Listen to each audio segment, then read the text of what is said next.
Our proclamation this evening is that Jesus lives. That Jesus lives, hallelujah. And that confirmation that Jesus lives is that God has said yes, yes to Jesus, and no to the powers who killed him. Jesus bears the wounds of the empire that executed him. And so our proclamation as we gather here as God's people tonight is that if Jesus is Lord, then the powers and the lords of the earth are not. Easter tells us about the very character of God. As one theologian says, Easter is about God's great cleanup of the world. And that cleanup has begun in the resurrection and in the Easter message. But it will not happen without us. Being a disciple of Jesus means caring about what he was passionate about. What was that? God's reign. Passionate about God's reign in our life and in our world. What life could be like if God were king. What would it be like if the powers that diminish the dignity and the respect of all human beings was done away with? What would a world be like if all those things that dehumanize us in our homes, in our community, in our world were not? Imagine that. Imagine that. It seems like nonsense, doesn't it? It's the world that the prophets dreamed of.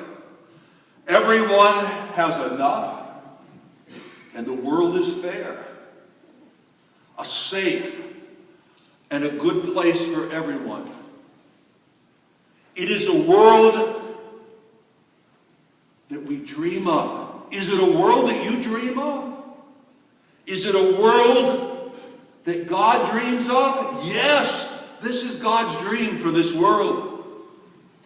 And Jesus' passion for this world got him killed. That's the way the world works. If something gets in the way, just kill it. Get it out of the way. Our children, the young of our world, need to see in our lives our own passion. If there's anything about a parish today that should guide us and should be so self-relieving, is that we share a passion as God's people. Not spectators, but passionate about that Word of God becoming real. And that we can see it in our homes.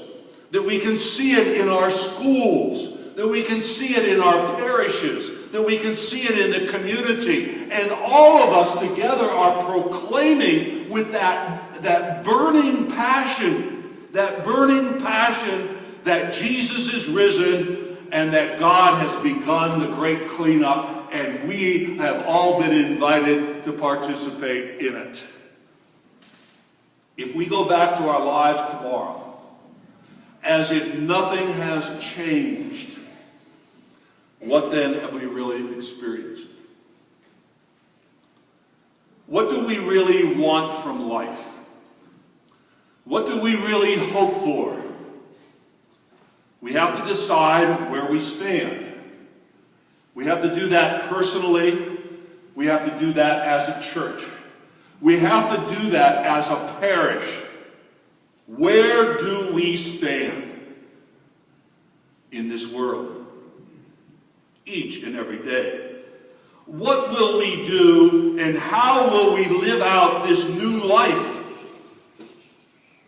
And at times, how will we live out this very frightening resurrection world? New life within us The Spirit of God in us can't be killed, can it? It can't be killed. Are we going to allow that Spirit of God to die within us? No. Hopefully that resounds a no. And we're going to reaffirm that in our baptismal promises today. That the Spirit is alive in all of us. And we are going to say, do you believe this? And we are going to say with a power and a passion, I do. I do. The new life within us, the Spirit of God in us, can't be killed. It can't be destroyed on a cross or by a sword. There is absolutely nothing that we can't do. We can move mountains. We can drive out fear. We can love our enemies. And we can change the world. But the one thing we cannot do, we can't keep Jesus here with us where we are. We need to allow him to take us where he is going, into the very presence of God, who is not behind us, but is ahead of us. God bless you.